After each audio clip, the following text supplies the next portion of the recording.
Salah will protect you and protect me from the terrible, disastrous qualities I have inside of myself. It'll save me from myself. Other places in the Quran, Allah describes وَمَن يُوقَ شُحَّ نَفْسِهِ فَأُولَٰئِكَ هُمُ الْمُفْلِحُونَ. Whoever was saved, protected from the greed of their own selves. Meaning, forget me being saved from the devil or me being saved from the enemy. Allah is also interested in me being saved from who? Myself. I gotta save myself from myself. Salah has a couple of meanings, but Salah in Arabic is used Salah al-asam. Salah al-asam. So when you put there's a stick that you got, like a thick branch or a thick stick, and you carved it and you want to make it into a staff. You know those long things that you beat animals with? Or beat bushes with, etc., like Musa alayhi salam's staff? But it's a little bent because it came from a tree, so it's a little bit bent. So what they had this technique where they could put it on a fire and they could soften it. It's not going to set on fire, but they could soften it and they could straighten it out. And that process of putting the stick in the fire so it can straighten out, so it can soften a little bit, so you can mold it, that was called tasliya and salah. So Salla al-nar or Salla al-asa was to straighten out that. And then this was used for even minting coins or molding anything to a shape. And this is the same word Allah used for prayer. By the way, this word in its etymology is also used for being thrown in Jahannam. فَالتَّصْلِيَةُ جَحِيمٌ. From the same origin. ثُمَّ الْجَحِيمَ صَلُّوهُ. There's صَلُّوا صَلَاةً, right? And then, on the other hand, you have, like for example, إِنَّ اللَّهَ وَمَلَائِكَتَهُ يُصَلُّونَ عَلَى النَّبِيِّ. يُصَلُّونَ. And then in Jahim also sallu. So what's the connection? The connection is it's supposed to be that we experience contamination throughout the day, and then we stand in front of Allah, and it's as if we're going through a similar process that stick goes through. We're being molded into Allah's obedience. And it's actually quite beautiful that our body bends in two ways when we make salah. It literally, Allah makes us mold our body in salah. And it's actually a modeling, a representation of the molding of our character in salah. That's what salah is supposed to be. It's supposed to soften us on the inside. And what fire also does is it burns off the impurities. So between Dhuhr and Asr, I looked at certain things, I said certain things, I experienced some heedlessness in my life. I got a little dirt on me, I got a little contamination on me, and I stand in salah and all of that burns off. It cleanses off. I got a detox, a spiritual detox. This is illa al-musallin. And by the way, salah, as I was saying before, is something that has to be continuous, and it's coming, الَّذِينَ هُمْ عَلَى صَلَاتِهِمْ دَائِمُونَ, because the contamination is continuous. Which means the cleansing has to be continuous. You have to keep on going back and back and back. And so Allah says, the only people that can overcome this human tendency of halur, jazur, and manur are people that can become regular in their prayer. Illa al-musallin. So I already talked to you about how this is a synonym for Muslim. And in fact, even people that are being thrown in hellfire, a couple of surahs later, in Surah Al-Muddathir, they're going to look back and they're not going to say, oh, we weren't believers. They're going to say, قَالُوا لَمْ نَكُ مِنَ الْمُصَلِّينَ. We weren't people who prayed. Like they identified that was the real problem. We didn't stand in front of Allah. May Allah never make us lazy with our prayers. How is the salah itself a remedy from a lack of restraint, cowardice, and greed? Or halur, basically, right? How is salah protecting us from that? This is scheduled restraint throughout the day. First of all, no matter what you're doing, you stop and you go pray. It doesn't matter how greedy you were to make that sale. It's Jum'ah time, you went. You left it. It's salah itself is teaching you everything can stop when it comes to Allah. Everything can stop. And even in salah, you restrain your eyes, or at least most people do. You restrain your limbs. You restrain your body, you restrain your tongue. You're not saying whatever you want to say, right? And so it's teaching you to control yourself, control your time, control your body, mold it. And then the movements, and the mimicking standing before Allah on Judgment Day. This is important because when we stand in salah, We're having a conversation with Allah, and Allah is having a conversation with us. Because the word of Allah is Allah speaking to us. And our dua is us speaking to Allah, which is what's happening in the Fatiha. The first part of the Fatiha, Allah is speaking to us. And the last part of the Fatiha, we are speaking to Allah, which is exactly what's going to happen on Judgment Day. On Judgment Day, Allah will speak to the believer, and the believer will speak to Allah. Rabbana atmim lana nurana waghfir lana. Right? We're going to have a conversation with Allah. So we're actually rehearsing our standing in front of Allah on Judgment Day multiple times. And by the way, if you're standing in front of Allah on Judgment Day, just visualize this for yourself. When we're standing in front of Allah on Judgment Day, are you going to be afraid of anyone else? No. Part of the meaning of halur is cowardly. When you develop Salah, you develop a reinforced concept of fearing only and only Allah, and then other people and other consequences become less scary. You're not scared because you developed what is truly worthy of fear, and in face of that, the other things don't seem that important. Then, when you're standing in front of Allah, and if it mimics Judgment Day is the ultimate problem. And that's why, when you experience any shar in this life, you're not falling apart. Because you have a broader perspective. Every time you stand in Salah, your horizon expands. Some people want to listen to motivational speeches and inspirational quotes, and they follow Instagram pages and TikTok pages for inspiration and wise quotes, and they're still not inspired. They watch a lot of that inspirational stuff, graduation speech from this one or this speech from that one, and so that's pretty cool. I'll forward it to 15 people, but none of us are inspired. We all forwarded it though.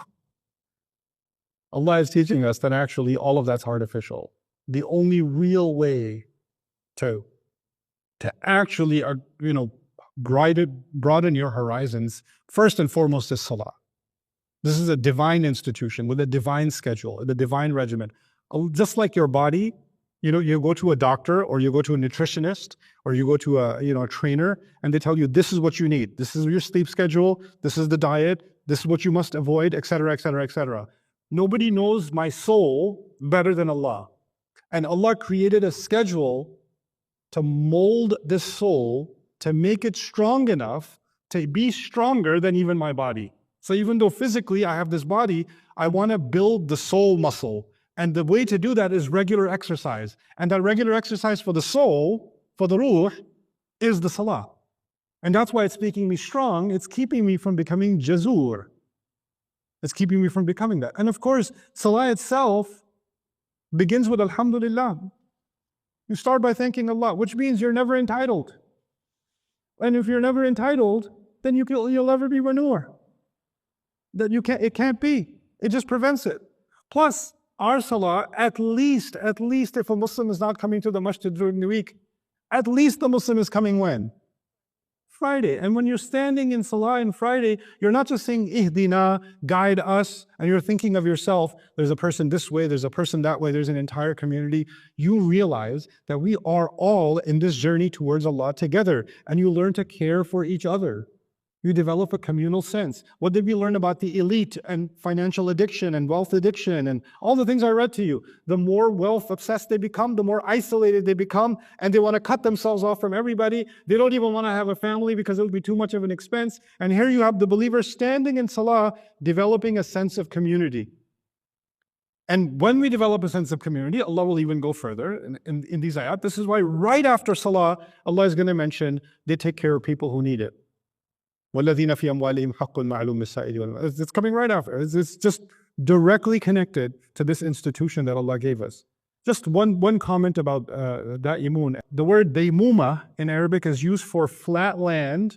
There's no mountain on it, there's no road on it, there's no puddle on it, nothing. It's completely, perfectly flat land. And al-ma'u da'im, this is really cool. Al-ma'u da'im is actually ar-rakid as-sakid. You know when water has ripples in it? But if you have water that's so still, you didn't even know it's water until you stepped in it. That water that's so crystal clear that it's completely transparent, it doesn't even look like water, that's called al-ma' ad-da'im. And from it, basically, I'll juice all of the commentary that's there on this ayah. It boils down to two concepts. One concept is those who are, the meaning of this is those, especially when it comes to their prayers, they are constant. وَالَّذِينَ هُمْ عَلَى صَلَاتِهِمْ دَائِمُونَ. And the nominal, the ism form was used here to say, hey, they never break this rule. They're always on top of their prayer. So of course, it's the mandatory prayers. It's the 5 prayers that it's being talked about. That's even the opinion of Ibn Abbas and others, right? But secondly, it's not just saying they pray and every time they pray, they're constant. This is something that doesn't change. The meeting can change. The courses they're going to take in college, they won't take this course because it conflicts with Maghrib time, or they'll have a conversation with the professor. I need to leave the room and I need to go pray. Is that okay with you? Because I'm going to do that every single time until Maghrib time changes, until daylight savings or whatever else savings, right? So this cannot move. This has to be where it is. And if I'm in the middle of a meeting and it's prayer time, I'm letting you know ahead of time, I'm going to stop attending the meeting and I'm going to go to my prayer, right? So there's this, they're constant in their prayer. But the other meaning of da'im is also they're still in their prayer, like the water. They're calm in their prayer. They're not disturbed in their prayer. They're relaxed in their prayer. They're motionless in their prayer. They're not standing in prayer.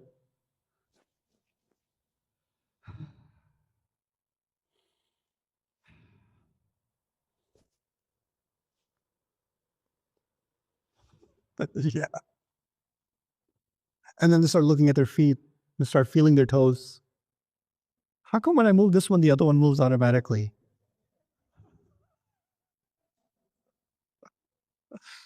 You know?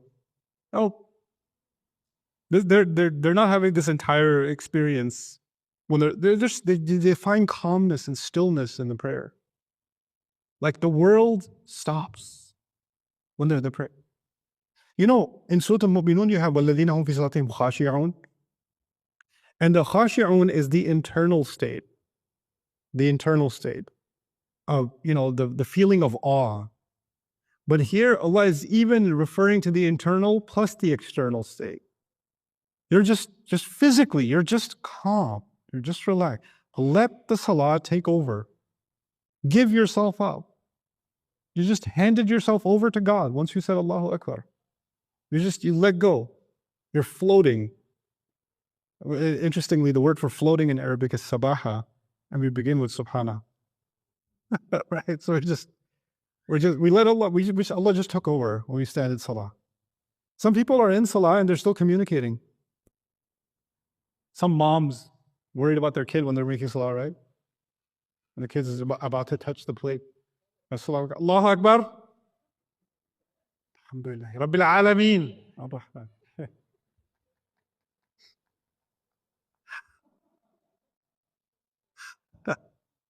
It doesn't sound very Rahman Rahim when you say it like that. But this is the first thing Allah says. Look, by the way, you know, it's such a cool thing to say, especially after Allah described human beings can get very agitated and jittery and disturbed, jazur. And Allah says, and in their salah, they are what? Just still and calm and constant and stable. And when you can do that, you know what that does? It starts having an impact on your personality. It starts having an impact on how you deal with things outside. It's as if you're standing in front of Allah in salah, but you do that as regularly as possible. And what happens? You're also psychologically standing in front of Allah outside of salah.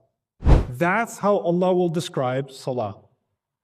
That's how Allah will describe salah. Allah will describe salah as, look, you have something inside you that is enough to destroy you morally in this life and definitely in punishment of the hellfire in the next life. It's that bad. That's the poison is already inside you. And the only thing that keeps that poison suppressed is what? Salah. But just like that medicine, you can't take that one time and say, I took it last year. So, or I take it every Ramadan. Like if my dad said I take my medicine every Ramadan, right? Or whenever I have time, I take it. Well, you're playing with, and medicine doesn't work that way. If you don't follow a certain schedule, you notice any medication you take, it has like, okay, take it at this many hours or this many hours and this much dosage, right? So it has to be at certain intervals. And if you don't follow the regimen, you're not going to get the results you need. And the results in this set of ayat is it will protect you from yourself. Salah will protect you and protect me from the terrible, disastrous qualities I have inside of myself. It'll save me from myself. Other places in the Quran, Allah describes وَمَن يُوقَ شُحَّ نَفْسِهِ فَأُولَٰئِكَ هُمُ الْمُفْلِحُونَ. Whoever was saved, protected from the greed of their own selves. Meaning, forget me being saved from the devil or me being saved from the enemy. Allah is also interested in me being saved from who? Myself. I got to save myself from myself. We don't have in Islam this idea that somehow we reached a certain stage in our life, in our connection to Allah, that now we are cleansed, we no longer have spiritual issues. We no longer have moral problems. We graduated, we reached a certain maqam, and now we're pure. You know, in Catholicism, you can have the Pope who's pure, right? Or you can have saints that are pure. Once they got there, they graduated from the rest of our, even the shaitan comes to them and says, oh, you graduated, darn it. So shaitan leaves you alone. We don't have that concept. We don't have a concept that you worship Allah. I went to Hajj, I came back, now the angels are like, oh man. And the shayateen are like, I'm trying to get there, but there's an iron dome.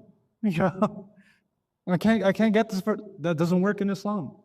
You could come back from Hajj and be a messed up person in 2 weeks. You could totally do that. You could memorize the Quran and be a horrible human being. You could study Islam and learn Arabic and still be mean. You're just a mean Arabic person. Like knowledge and worship and good deeds. And the most pivotal, the most powerful of all of our good deeds is actually prayer. Salah. Salah is actually the pillar of all of our good deeds. It's the fundamental connection we have to Allah. And in another sense, it's actually a connection that we build with each other also. Right? So that's highlighted because we make salah individually and we also make salah collectively. And we make salah collectively, we stand in one row. So we remind each other that we're all in the same boat. And we all have to worship Allah together.